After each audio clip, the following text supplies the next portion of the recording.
UNESCO Green Citizens, des citoyens en action pour la planète. Un podcast d'Aurélie Luneau et Thomas Duterre.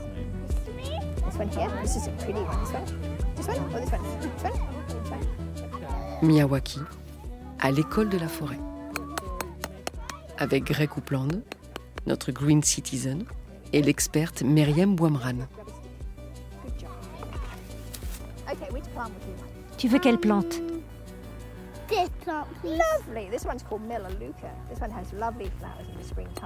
Celle-ci s'appelle Melaleuca. Elle fait de très belles fleurs au printemps. Tu devrais peut-être la planter quelque part sur le bord ou à l'intérieur. Quand vous aurez choisi votre plante, pensez bien à prendre aussi un tuteur. Alors creusez un grand trou, gardez la plante dans votre main pendant que vous creusez, puis déposez-la ensuite dans le trou. C'est bon?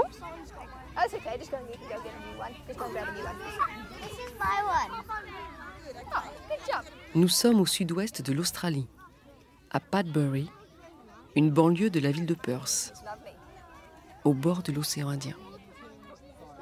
Greg Coupland est docteur en écologie.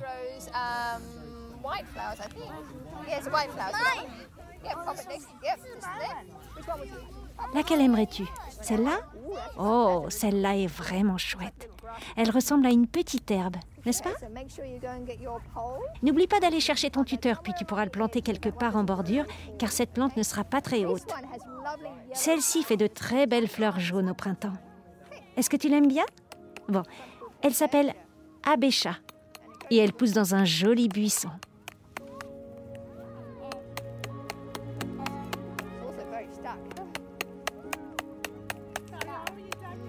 Quand vous étiez enfant, Greg Coupland, quels étaient vos rêves? Mes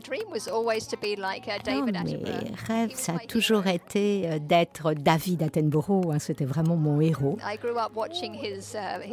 J'ai grandi en regardant ses documentaires et j'ai toujours souhaité en fait être une écologue marine. Et à quel moment avez-vous conçu votre projet de forêt Miyawaki dans les écoles urbaines?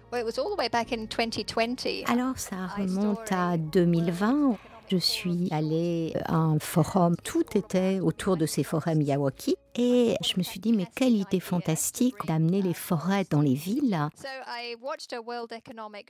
Donc j'ai regardé un film court sur Facebook sur un sommet mondial et c'est ça vraiment qui m'a inspirée pour construire ces forêts Miyawaki et d'une certaine manière ça permet de ramener l'université aussi au cœur des villes et de ramener la nature.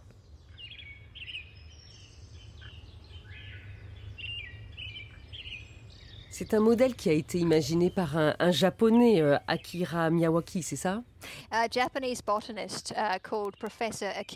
Oui, c'est un botaniste qui s'appelle Akira Miyawaki. Ça remonte aux années 70. Il s'est aperçu que les forêts du Japon souffraient, que leur biodiversité était en déclin et il s'est aperçu qu'il y avait des petites poches partout au Japon qui préexistaient et il s'est dit qu'il allait utiliser ces petites forêts comme des modèles et c'est à partir de là qu'il a développé sa méthode et qu'il a donc planté des petites forêts et puis ça s'est ensuite répandu dans le monde entier.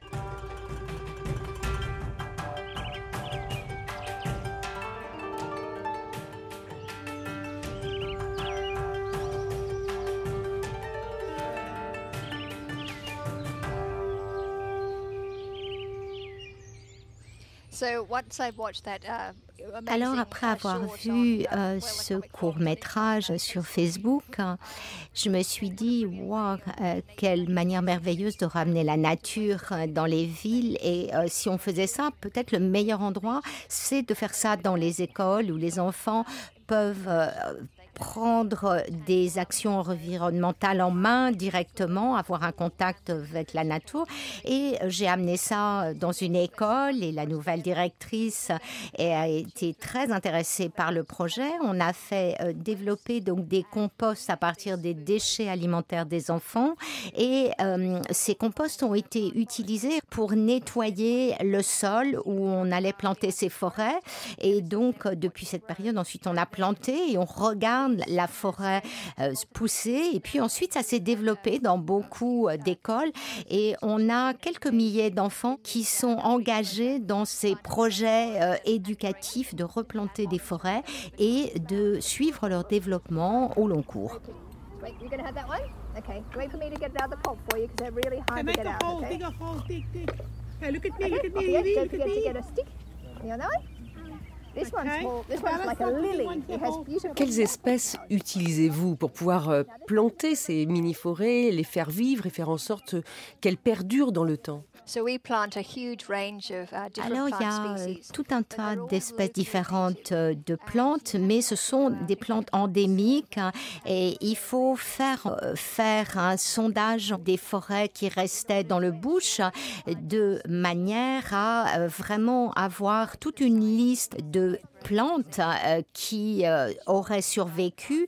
Donc, toutes les espèces que l'on plante sont des espèces locales parce qu'on a une flore absolument incroyable dans le sud-ouest de l'Australie et la composition des espèces endémiques peut vraiment varier beaucoup de quelques centaines de mètres ou de quelques kilomètres à un autre. On a environ une trentaine de plantes différentes dans les forêts et donc il y a vraiment une grande diversité qui est vraiment très très importante pour ramener la biodiversité dans nos villes.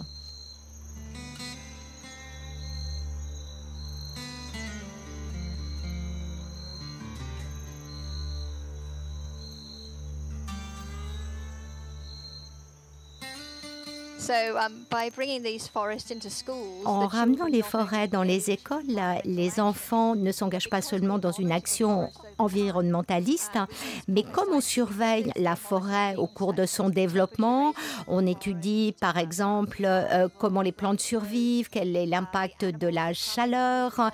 Il y a des gens qui viennent aussi utiliser les forêts et donc on apprend à ces enfants à suivre le développement des forêts.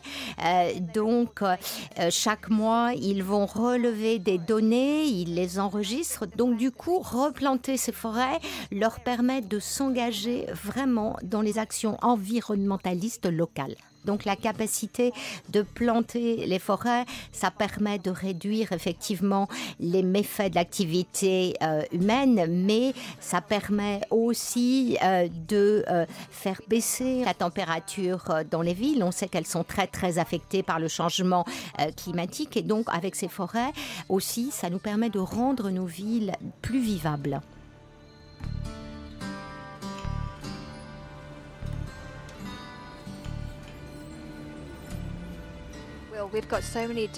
On a, par exemple, tellement d'animaux qui viennent dans les forêts. On a des insectes prédateurs, on a des oiseaux, on a aussi une incroyable vie du sol.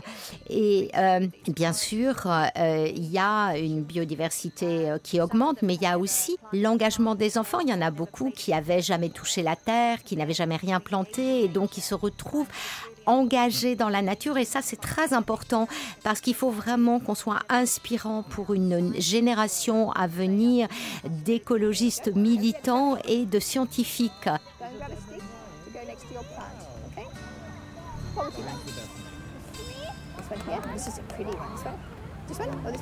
Quand vous parlez des animaux qui investissent ces mini-forêts, ce sont quels types d'animaux justement ?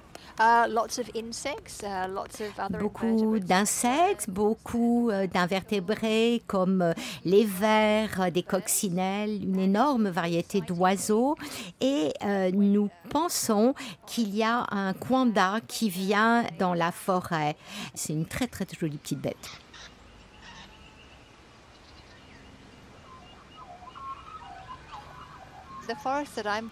Alors, les forêts que je plante, en fait, font environ 200 à 200 mètres carrés. Il y en a une qui dépend, en fait, du département de l'ouest de l'Australie. Il y en a une qui dépend d'une ville. Et les 5 autres sont vraiment à l'intérieur des écoles. Mais les gens peuvent venir à l'intérieur de l'école. Les gens qui habitent le quartier peuvent, puisque l'école est ouverte, avoir un rapport avec cette forêt.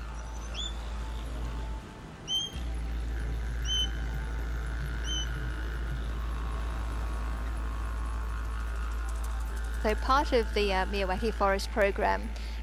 Une partie de ce programme des forêts Miyawaki, c'est les déjeuners que les enfants amènent à l'école, les restes qui sont utilisés pour les composts, mais ils vont aussi, les enfants, dans des magasins, ils vont dans des cafétérias récupérer des déchets et ils ramènent ça à l'école pour le compost qui sera ensuite utilisé pour nourrir le sol de la forêt.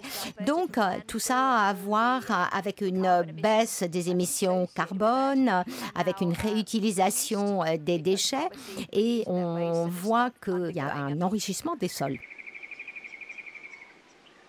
Comment est-ce que vous avez pensé la conception et les espèces pour éviter que ces forêts miniatures ne souffrent elles-mêmes dans les années à venir des sécheresses et ne soient victimes ou de méga-feux, par exemple? Beaucoup d'espèces voient leur lieu d'habitat se réduire. Donc, on se dit qu'il y a un certain nombre de plantes des forêts qui pourraient ne pas survivre en raison du changement climatique. Mais elles créent en fait un microclimat parce qu'elles sont plantées de manière dense. Donc, ça devrait en fait les protéger. En tout cas, c'est ce qu'on espère.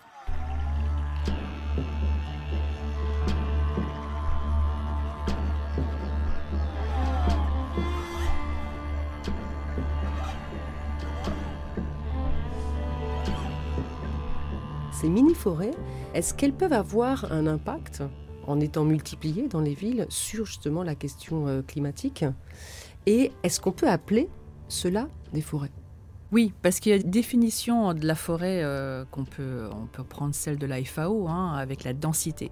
Donc là, dans le cas de l'Australie, de Miyawaki, ils ont fait exprès cette méthode, elle est justement pour replanter des forêts de manière très dense. Myriam Bouamran est responsable de la section écologie et biodiversité à l'UNESCO. Je pense, j'espère qu'on est dans les prochaines années en train de complètement penser notre manière d'habiter sur Terre, y compris dans les villes. Si on arrive dans les villes, là où il y a une concentration humaine la plus grande, à changer les comportements, à changer les mentalités, à changer sa manière de vivre et d'être, et d'arrêter de partir en vacances sur des endroits superbes pour se dire que c'est important la biodiversité, mais que ça devient important ici, là où on habite, là où on travaille, là où les enfants vont à l'école, et que collectivement, on aide avec des forêts urbaines, on aide avec des habitats qui sont plus respectueux, je pense qu'on aura réussi, parce que c'est là où les enjeux sont les plus importants. C'est dans les villes et dans les capitales. Qu'est-ce que l'on peut attendre de ces forêts-là, selon vous, Myriam Bouamran? Alors je pense qu'il y a plusieurs services ou plusieurs enjeux. Le premier est de se rappeler, de se souvenir que nous, les êtres humains, on vit dans des systèmes urbains où on peut difficilement se sentir proche de la nature. On a besoin d'aller dans des parcs, dans des espaces un peu plus ouverts pour se dire tiens, il y a de la nature. Mais justement, se rappeler au cœur d'une ville qu'il y a la nécessité d'avoir des îlots ou des espaces qui sont des espaces naturels. C'est important pour se reconnecter. C'est important aussi parce que ça permet, on le voit avec le changement climatique, il y a de plus en plus d'initiatives, y compris architecturales, pour remettre du vert, que ce soit sur les murs des habitations perpendiculairement, mais aussi sur les toits. parce qu'on se rend compte qu'en fait, plus on a d'espèces d'arbres, ça apporte de l'ombre, ça permet de capter aussi non seulement le carbone, mais aussi la pluie. Et donc, il y a des températures qui peuvent chuter dans les milieux urbains de manière très importante. On parle des fois même de 10 à 20 degrés. Donc, on se rend compte que plus on est dans des espaces, des systèmes qui sont un peu plus verts, et avec les forêts urbaines notamment, mais des jardins, les toits, etc., on peut gagner en termes de bien-être climatique et puis de pollinisation, de rafraîchissement, de services que peut offrir cette nature. Il y a de plus en plus de villes qui ont des jardins partagés, qui font de l'agriculture, des potagers, soit sur les toits, soit dans des jardins partagés au sein des villes. On repense à faire des forêts urbaines au sein de capitales. Et nous, l'UNESCO, par exemple, on classe des capitales comme Dublin ou, par exemple, Fontainebleau en France ou une partie de Vienne comme site réserve de biosphère parce que justement, on ne fait pas cette dichotomie entre nature et culture.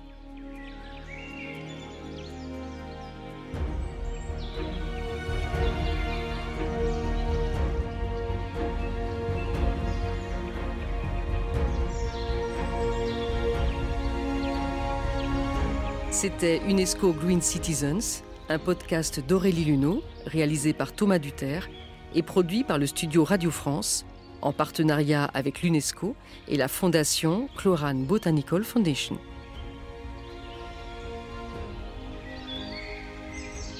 Traduction Pascal Fougère, avec la voix de Nathalie Canoux.